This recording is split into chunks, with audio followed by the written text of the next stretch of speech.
मंगळवार दिनांक 29 जुलै 2025. Histories greatest heist ही series बघितली. अमेरिकन सिरीज आहे. तर हिस्ट्रीमधल्या म्हणजे पूर्ण जगात, आता जगात म्हणजे त्यांनी अमेरिकेतच घेतल्यात, झालेल्या हाइस्ट म्हणजे दरोडे, वेगवेगळ्या प्रकारच्या मोठ्या चोऱ्या व रिनाऊंड चोऱ्या, तर अशा 8 एपिसोड आहेत त्याच्यात. म्हणजे 8 चोऱ्यांचं वर्णन केले. आणि डॉक्युमेंटरी सिरीज आहे. तर डॉक्युमेंटरी तर आहे छान, आणि म्हणजे कौतुक करावं त्या दरोड्यांचं. इतके सुंदर दरोडे आहेत. म्हणजे त्या दरोड्यांसाठी प्लॅनिंग, आधी टास्क सिलेक्शन, की काय लुटायचं, कशावर दरोडा घालायचा. तर तेवढा आपण दरोडा घालतोय, तेवढी रिस्क घेतोय, तर ते तेवढं व्हॅल्यू त्याची असली पाहिजे. आधी ते सिलेक्शन करायचं, मग त्याच्यानंतर टीम बनवायची, प्लॅन बनवायचा, आणि मग ॲक्च्युली एक्झिक्युशन. तर प्रत्येक चोरीमध्ये 100% रिकव्हरी झालीच नाहीये. म्हणजे चोर प्रत्येक ठिकाणी सापडलेच आहे ऑफकोर्स, म्हणूनच कळलंय की कशा पद्धतीने त्यांनी चोऱ्या केल्या.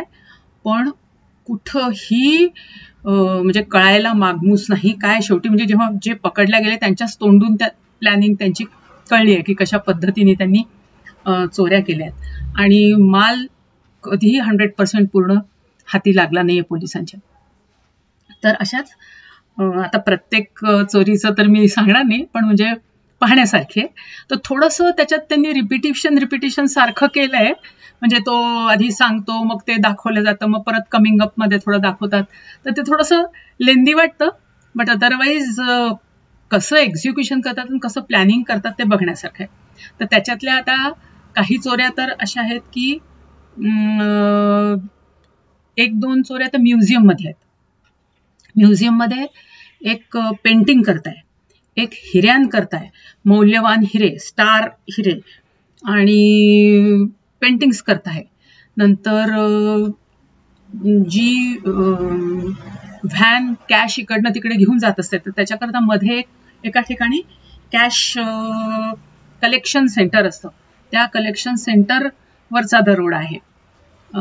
नंतर साधे असे नुसते बाकीचे हिरे लोकांच्या लॉकरमधून चोऱ्या करायचा तो आहे. हॉटेलमधल्या लॉकर्समध्ये पण आहे. लोक जे मोठे लोक असतात त्यांचे हॉटेलमध्ये पण लॉकर्स असतात. बँकेचे दरोडे आहेत. तर असे वेगवेगळ्या ठिकाणी वेगवेगळ्या प्रकारचे त्यांनी दरोडे घातले आहेत. काही ठिकाणी त्यांनी खालून वर चढून खिडकीच्या थ्रू प्रवेश केलेला आहे. काही ठिकाणी टनेल खोदून वरचं ते वोल्ट ब्लास्ट केलं आहे. काही ठिकाणी रेकी करून आधी स्वतः तिथे बँकेमध्ये किंवा जिथे कुठे चोरी करायची तिथे एम्प्लॉय म्हणून काम केलंय, किंवा आपलं अकाउंट उघडलंय, आणि मग रोज ते आपलं लॉकर बघायला किंवा हे करायला जाताना रेकी केली आहे. कुठे काय कॅमेरे, कुठे सेन्सर्स आहेत, कशा पद्धतीने नंबर, त्यांचे सिक्युरिटी नंबर्स आहेत, व्हिडिओ कॅमेरे तिथे बसवणं अपरोक्ष. म्हणजे इतकी टाईट सिक्युरिटी असून सुद्धा म्हणजे सक्सेसफुल झाले चोरी करण्यामध्ये. पण पकडल्या गेले म्हणजे कसं, कुठे काही म्हणजे क्लू मिळाला कोणाचा तरी, किंवा कोणीतरी काहीतरी पचकलं ड्रिंक करताना वगैरे, तर त्याच्या अनुषंगाने धागेदोरे मिळवून त्यांनी हे केलं. आता जशी ती पेंटिंग पण असते घेतलेली, तर ती पेंटिंग सुद्धा त्यांना सगळ्या मिळत नाही. त्या राणीनी म्हटलं असतं की जिनी म्हणजे ती पेंटिंगचं एक्झिबिशन असं म्युझियम असतं ते, की ह्याच्यात काही चेंजेस करायचे नाही, तरी त्यांनी त्याच्यानंतर सिक्युरिटी वगैरे सगळं वाढवलं असतं, पण ते नेतातच. पण आणि सगळ्या पेंटिंग्स अजूनही रिकवर झाल्या नाही आहेत. तर